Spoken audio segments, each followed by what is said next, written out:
হাদিস নাম্বার 147।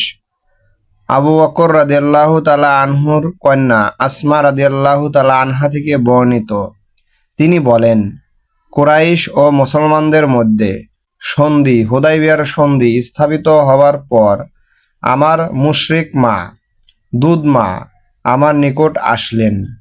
আমি রাসূলুল্লাহ সাল্লাল্লাহু আলাইহি সাল্লামকে জিজ্ঞেস করলাম, হে আল্লাহর রাসূল, আমার মা মুশরিক দুধ মা এসেছেন এবং তিনি আমার নিকট কিছু চান, আমি কি তাকে কিছু দিতে পারি? তিনি বললেন, হ্যাঁ, তার সঙ্গে সদয় ব্যবহার করো। বুখারী মুসলিম। হাদিস নাম্বার 148।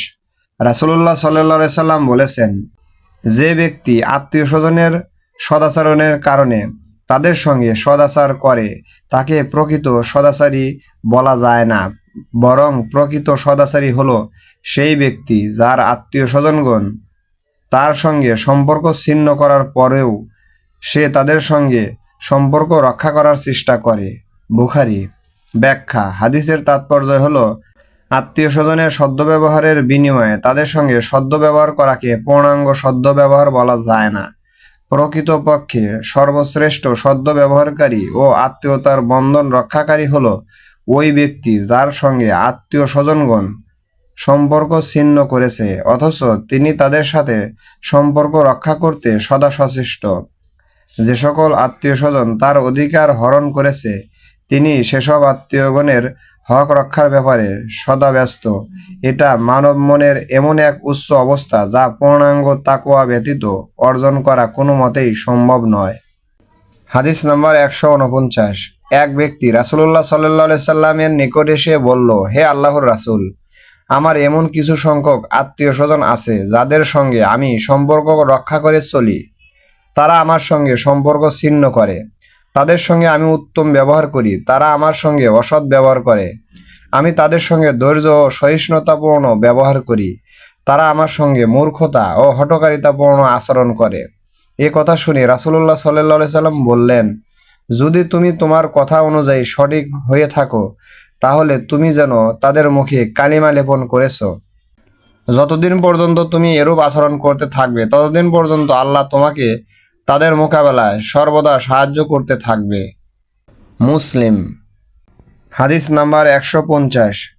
হাকিম ইবনে মুআবিয়া রাদিয়াল্লাহু তাআলা আনহু কুশাইরি তার পিতা মুআবিয়া রাদিয়াল্লাহু তাআলা আনহু থেকে বর্ণনা করেছেন, তিনি মুআবিয়া বলেন, আমি রাসূলুল্লাহ সাল্লাল্লাহু আলাইহি সাল্লামকে জিজ্ঞেস করেছিলাম, হে আল্লাহর রাসূল, স্বামীর উপর স্ত্রীর কি কি অধিকার রয়েছে?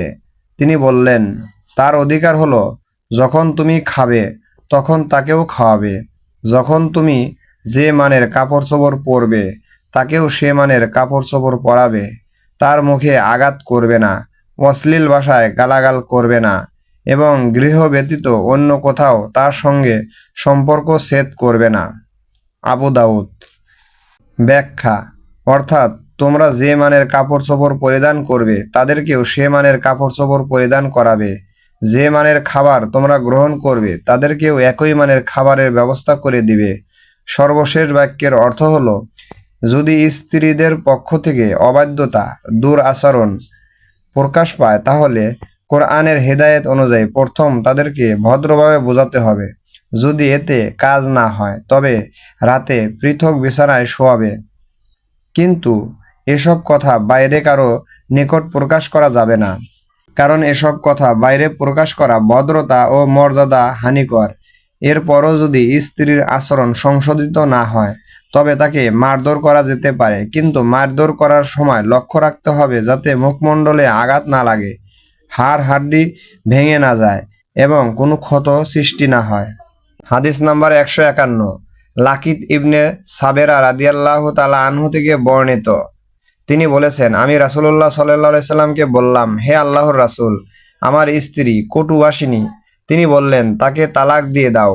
আমি বললাম, আমি তার সঙ্গে বহুদিন যাবৎ বসবাস করে আসছি, তার গর্ভে আমার সন্তানও রয়েছে। রাসূলুল্লাহ সাল্লাল্লাহু আলাইহি সাল্লাম বললেন, তাকে উপদেশ দিতে থাকো, যদি তার মধ্যে ভালো হবার যোগ্যতা থাকে তাহলে সে তোমার কথা মানবে।